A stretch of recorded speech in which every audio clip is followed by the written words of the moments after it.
Well, Tuesday going to be a bad day for Betty and PA. Yes, it will be.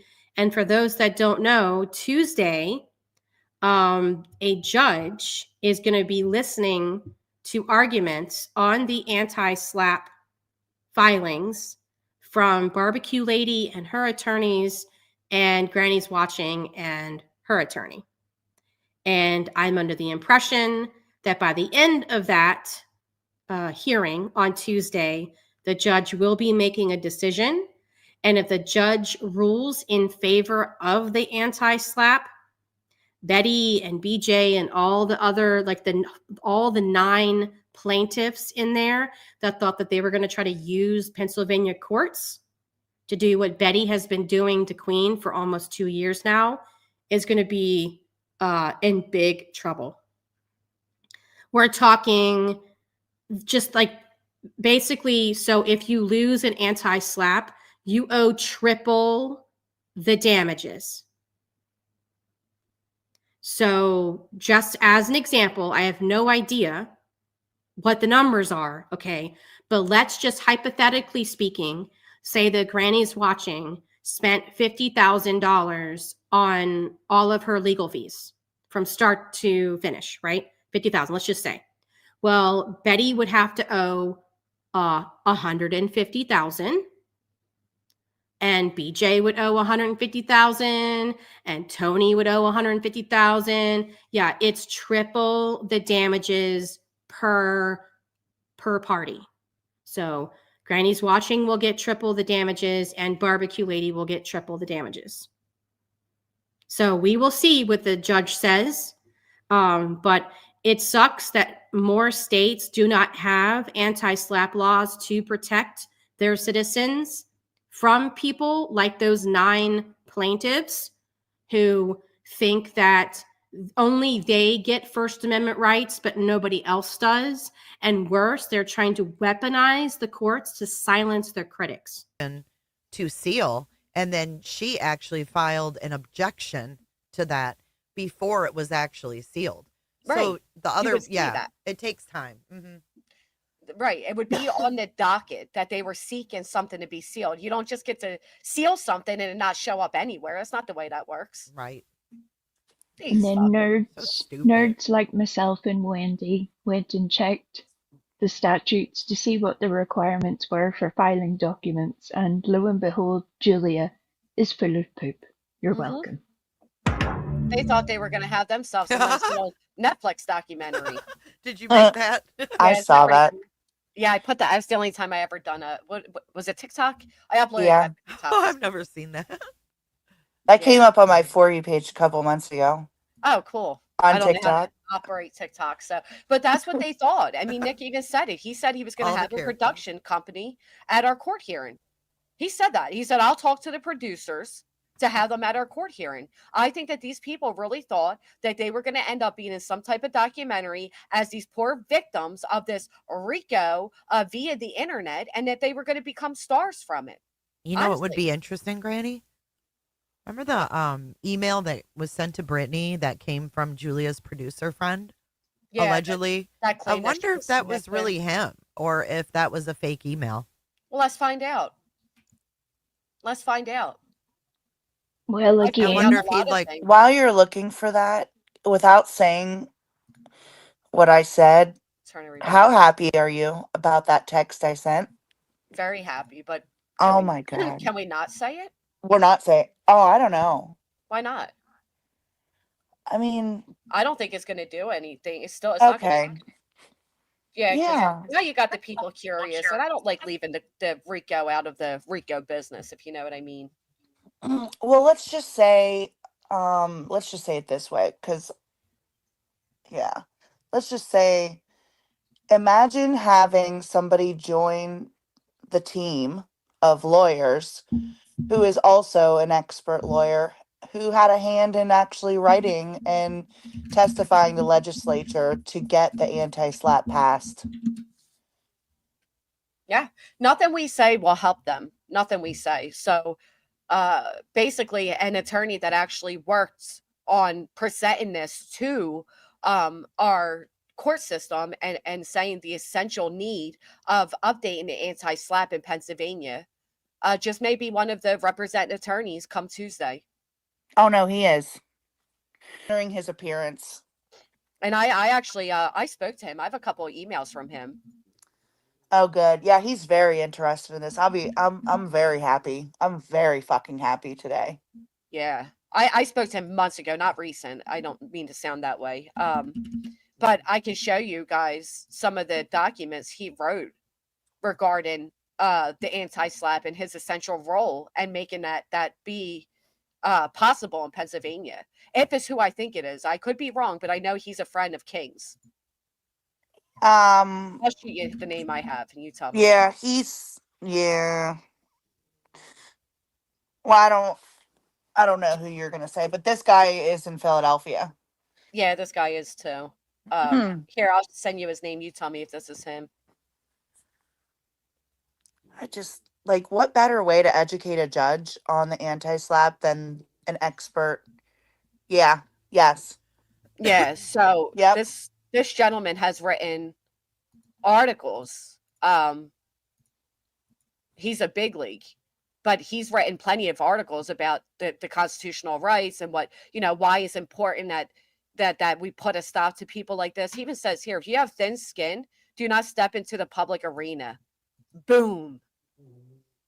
Like I keep saying, if you can't handle being on a public stage, exit left. So this is going to be interesting to have him get to actually argue out what he helped create. Will be amazing. But when people are proud of freedom of speech, they forget that it doesn't just apply to polite speech. Right. And that, yes, while we have laws that enshrine certain actions and behaviors, that the courts also don't like being messed with. They're kind of busy. They've got enough to be doing. Right. And people sort of will do that whole FAFO business of they'll tell you all about yourself. I got a marching band maybe coming. I got a camera crew. I got things up my sleeve. And if this anti-SLAPP goes through, we just added another 40,000 to the pot. They were just talking about in their circles in very loud terms the other day about why are they taking this so seriously now? Why didn't they just wait around for a judge to accept? Yeah. Mm-hmm. They're supposed to wait. Now they know why. Right.